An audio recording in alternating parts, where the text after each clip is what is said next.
Welcome, everybody. This is the Life Enthusiast online TV and radio network, restoring vitality to you and the planet. And if you hear heavy breathing, I have a big black lab right beside me that wants to be on the show. And I said, no, you can't. So he's just right here. So we have a couple questions from the fibromyalgia group that we wanted to talk about. This is not so much uh, not so much a question, but I wanted to talk about it because one of my mentors always says short-term gain for long-term pain, or short-term pain for long-term gain. And I think that fibromyalgia is a very good example of short-term gains for long-term pain. In other words, we do these things on a daily basis that don't help us, and over time cause our bodies to break down, right?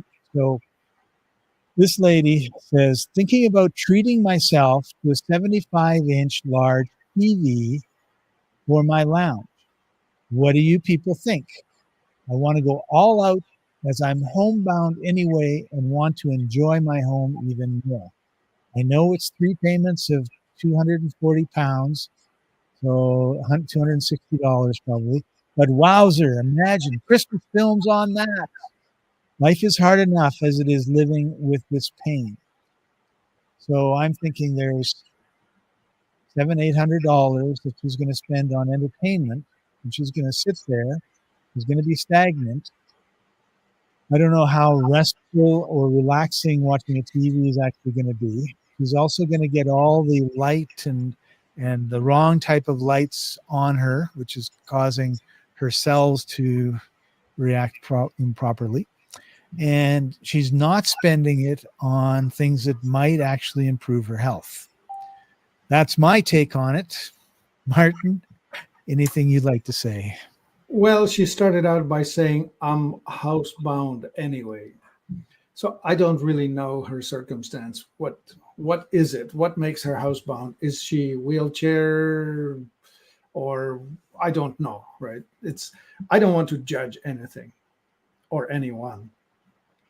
If she wants to be entertained, be entertained. I personally have a 40-inch TV and I find it to be already plenty big.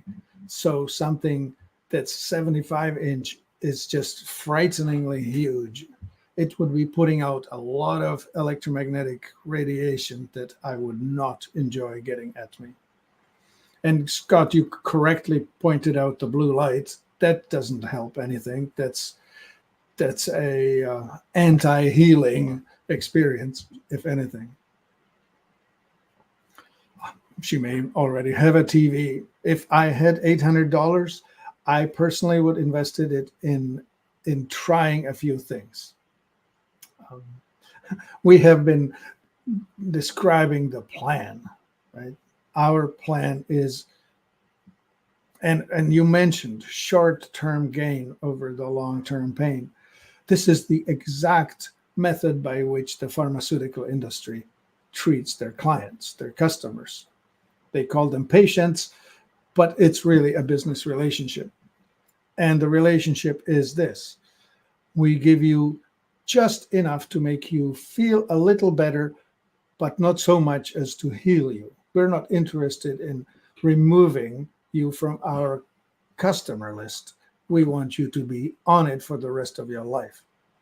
So that to me means that the drugs, the chemical drugs that you take to stop pain or stop feeling or stop noticing are the epitome of the short-term thinking. So the long-term thinking would have you do this. Toxicity, malnutrition, stagnation, and trauma. These are the 4 concepts, each of which needs to be resolved somehow. Toxicity, you can take a test and find out how much of toxic metals or plastics or other volatile organic compounds you have.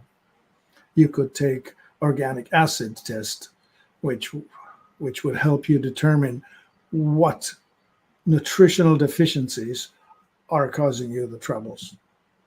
You would be able to figure out, if you do the metabolic typing test, you will figure out what foods are hurting you and why, and how you could adjust your diet to do better.